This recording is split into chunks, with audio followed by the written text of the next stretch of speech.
Assalamualaikum warahmatullahi wabarakatuh. Myself Muhammad Shahabuddin. I welcome you in the chemistry lecture, and we have covered two chemistry lectures. Last one is periodic classification of element. Now we will move on metallurgy. In this lesson we will learn various aspects out of which properties of the metals, physical properties and physical properties of non-metals, chemical properties of metals, chemical properties of non-metals, various concepts regarding the metallurgy, ionic compounds and reactivity series of the metals. We have known that the metals are present in a on earth from the ancient time, and we have also learned that these metals or non-metals or various elements, they are either in liquid state or gaseous state, or they may formed in the ores. So we have seen this in earlier classes. हमने पिछले classes में देखे थे कि जो है तो metals non metals क्या होते हैं और उनके बीच में का distinguish between them. Usually elements को तीन टाइप में डिवाइड किया जाता है, वो के metals, non metals and metalloids, और ये आज भी इसी टाइप से ही डिवाइड किया जाता है. हमने लास्ट स्टैंडर्ड के अंदर इन 9th स्टैंडर्ड और 8th standard we have seen various physical and chemical properties of the metals. Physical properties क्या होती है मेटल्स की? तो usually all metals they exist at solid state. Metals जो रहते हैं ना वो हमेशा सॉलिड रहते हैं. हमारे आयरन के बेंच को देखो, नाइफ़ को देखो, ये मेटल्स है, ये हमेशा सॉलिड रहते. मगर इसके अंदर कुछ एक्सेप्शन है, और यहाँ पर ही बनता है हमारा MCQ कि मर्क्यूरी एक मेटल है, गैलियम एक मेटल है, बट वो लिक्विड स्टेट में रहते हैं. कौन सी स्टेट में रहते हैं? लिक्विड स्टेट में. तो क्या है, most of the metal, all the metals they are in solid state except mercury and gallium, they exist in liquid state.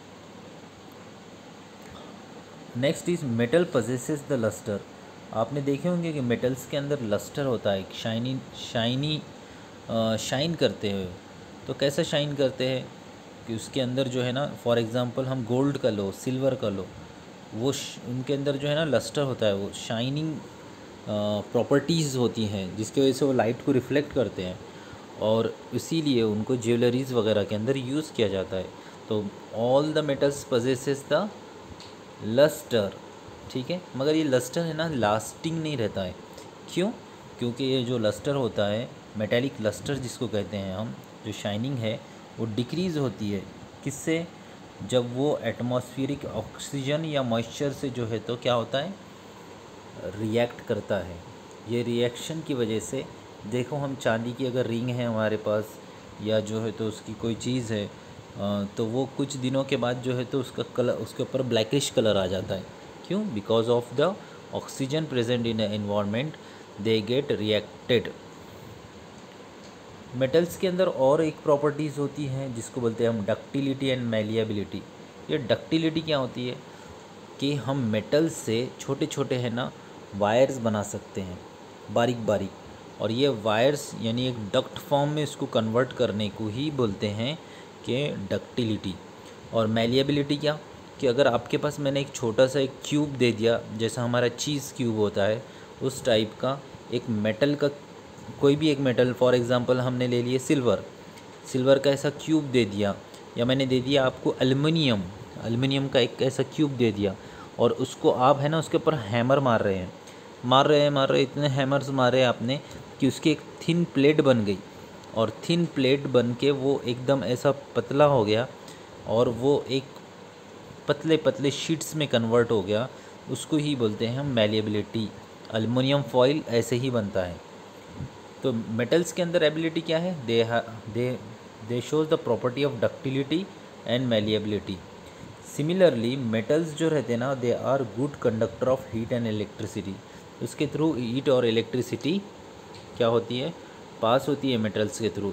For example iron एक मेटल है, अगर वो आयरन की एक रॉड लेके अगर हमने एक आधे करंट के वायर के ऊपर लगाने के बाद हमारे को क्या लगेगा, हमको शॉक लगेगा। क्यों लगेगा, बिकॉज उसमें से जो है तो इलेक्ट्रिसिटी पास हुई थी।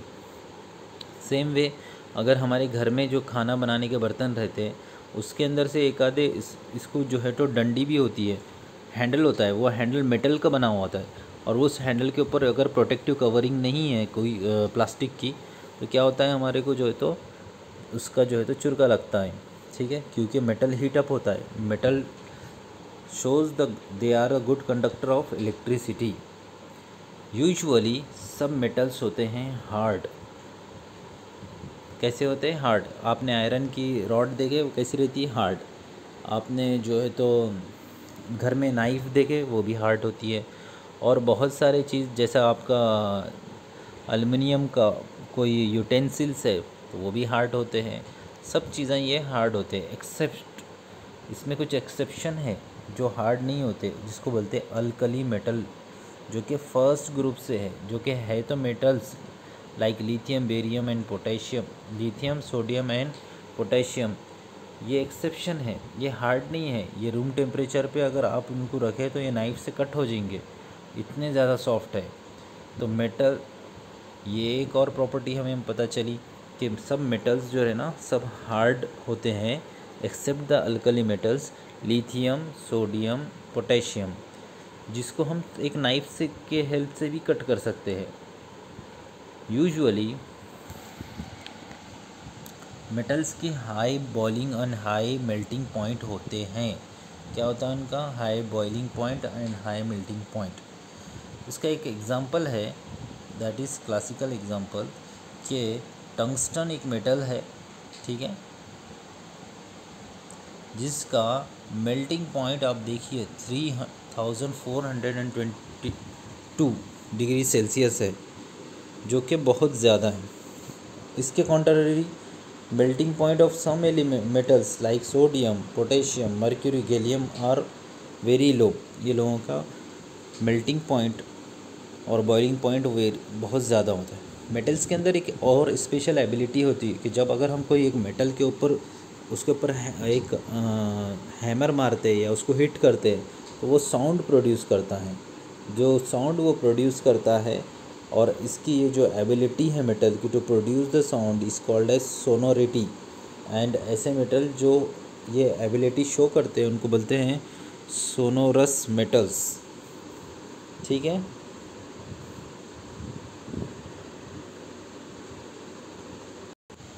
सो students we have seen the various physical properties of the metals. एक बार रिवाइज कर लेते हैं हम। Most of the metals are they are occur in solid state, few exception mercury and gallium they are existed at liquid state। all metals possess this the luster, और ये lustre जो रहता है वो मॉइस्चर ऑक्सीजन की वजह से fade out हो जाता है। ठीक है, उसके बाद मेटल के अंदर डक्टिलिटी होती है, मेलेबिलिटी होती है, और metals usually they are good conductor of electricity and heat. Metals usually hard होते हैं, ग्रुप 1 के कुछ मेटल्स को छोड़ के तकरीबन मेटल्स हार्ड होते हैं।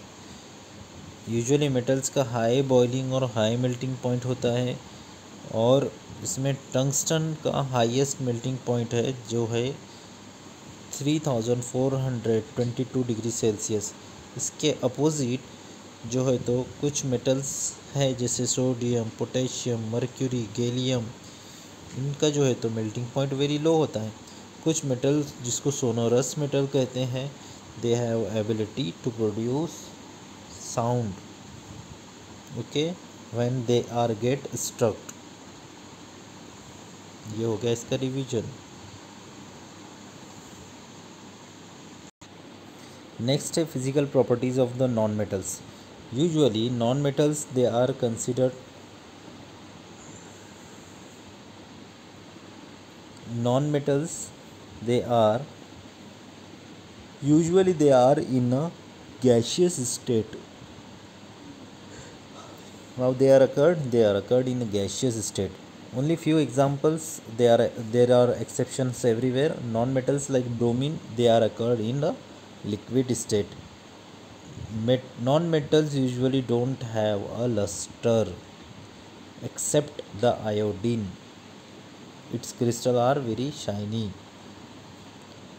Non-metals are usually, they are not hard, but the one of them is the toughest or hardest substance, that is diamond. Diamond, it is the hardest natural substance. Non-metals have low melting point and boiling point as compared to the other category. Non-metals, they are usually bad conductor of electricity and heat except, अब देखो accept क्या बोले उन्होंने, ग्रेफाइट्स. Usually non-metals, they are bad conductor of electricity and heat. Graphite जो है वो heat को, electricity को जो है तो कंडक्ट करता है, ये एक्सेप्शन है.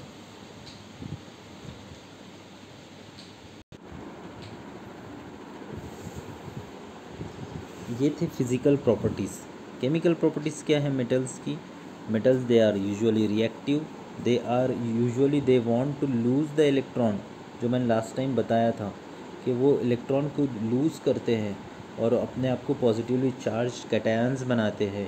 There ability to lose the electron is called as electropositivity. और ऐसे एलिमेंट को कहते हैं इलेक्ट्रोपॉजिटिव एलिमेंट. यहाँ पे डू यू नो के अंदर देखिए कि जो substances good conductor of heat होते हैं, they are usually a good conductor of electricity also. Okay, अगर वो बैड कंडक्टर ऑफ हीट है तो बैड कंडक्टर ऑफ इलेक्ट्रिसिटी भी रहेगा. एक्सेप्ट दैट इज डायमंड, वो बैड कंडक्टर ऑफ इलेक्ट्रिसिटी है but good conductor of heat है. Okay,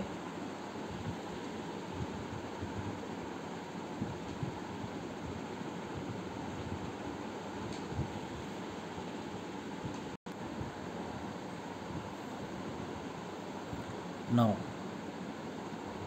अब हम देखेंगे reaction of metals. Okay, there chemical properties के अंदर. ठीक है, तो reaction of metals with the oxygen first है.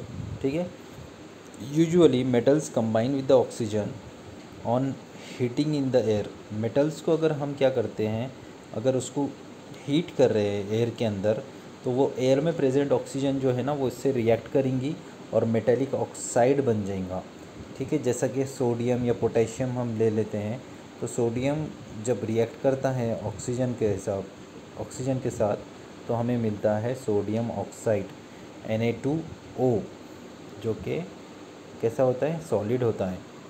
सोडियम ऑक्साइड जो रहता है ना, यूजुअली सोडियम जो रहता है ना, वो ऑक्सीजन से बहुत जल्दी रिएक्ट करता है और फायर प्रोड्यूस हो जाती है. इसलिए इसको प्रिवेंट करने के लिए, फायर नहीं प्रोड्यूस होने के लिए, उसको जो है तो केरोसिन में रखा जाता है. किसको? सोडियम को. ये एमसीक्यू है, केरोसिन में रखा जाता है. ठीक है, अब जब इसका ऑक्साइड बन जाता है, जैसे सोडियम ऑक्साइड, ये सोडियम ऑक्साइड को सॉल्युबल वाटर के अंदर रखते हैं. सोडियम ऑक्साइड को किस में रखते हैं? वाटर के अंदर, क्योंकि वो उसमें क्या होगा, वाटर के अंदर जब जाएगा तो वो वाटर के मॉलिक्यूल से रिएक्ट करेगा और उसके अंदर डिज़ोल्व हो जाएगा, सॉल्युबल हो जाएगा. और they want to react with the water. तो जब वो वाटर से सोडियम ऑक्साइड में रिएक्ट करेगा तो NaOH बन जाएगा, sodium hydroxide. Same is the case with the magnesium. अगर हम मैग्नीशियम को जो है तो बर्न करते हैं, मैग्नीशियम रिबिन को, तो MgO मिलता है. और ये MgO को अगर हम वाटर के अंदर डिज़ोल्व करते हैं, रखते हैं, तो हमें मिल जाएगा MgOH टेकन ट्वाइस. ठीक है, जिसको मैग्नीशियम हाइड्रोक्साइड भी कहते हैं.